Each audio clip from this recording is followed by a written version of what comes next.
Durant 2 jours, les parlementaires guinéens, d'anciens responsables gouvernementaux et parlementaires, ainsi que des experts venus de la sous-région et des représentants des forces politiques et sociales, ont abordé plusieurs thématiques liées à la nouvelle constitution guinéenne.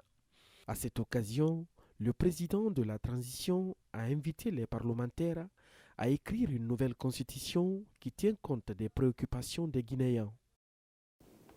Il est question aujourd'hui de constitution, qu'on puisse réfléchir, bien sûr, mettre en place une constitution forte, une constitution adaptée à nos besoins. Et nous l'avons dit le 5 septembre qu'il est important que les Guinéens puissent réécrire leur constitution, que la constitution ne soit pas écrite par une personne faite sur mesure et surtout que la constitution ne soit pas faite sur mesure pour un parti politique ou une personne politique. Le CNT, bien sûr, réécrira, mais c'est au peuple de Guinée, dans son entièreté, qui adoptera la Constitution par référendum.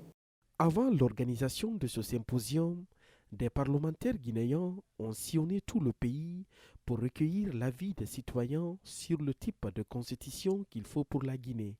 Le président du Parlement revient sur les résultats de cette enquête. La réorganisation des politiques autour d'idéologies politiques majeures qui résisteraient à l'ethnocentrisme et limiteraient la prolifération anarchique de partis politiques. La réorganisation des pouvoirs publics à travers un présidentialisme modéré, un pouvoir législatif représentatif de la diversité politique et socio-régionale et un pouvoir judiciaire renforcé. Au terme de 2 jours d'échanges et de partage d'expériences, les parlementaires guinéens, par la voix de leur porte-parole, se disent désormais bien outillés à écrire l'avant-projet de la nouvelle constitution guinéenne. Conformément aux missions dévolues au CNT, nous, conseillers nationaux, avons cherché à évaluer l'état des questions relatives au constitutionnalisme et à l'état de droit en République de Guinée.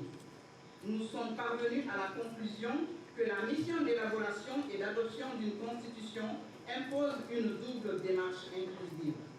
La première concerne l'inclusion et l'implication de tous les conseillers dans toutes les phases de discussion et de mise en chantier de l'architecture constitutionnelle.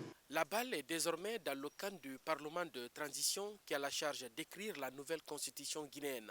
C'est à travers cette constitution que les élections seront organisées en Guinée afin de boucler dans 2 ans la période transitoire comme l'exige la CEDEAO. Tierno Alpha Ibrahima Baldé, CGTN français, Guinée-Conakry.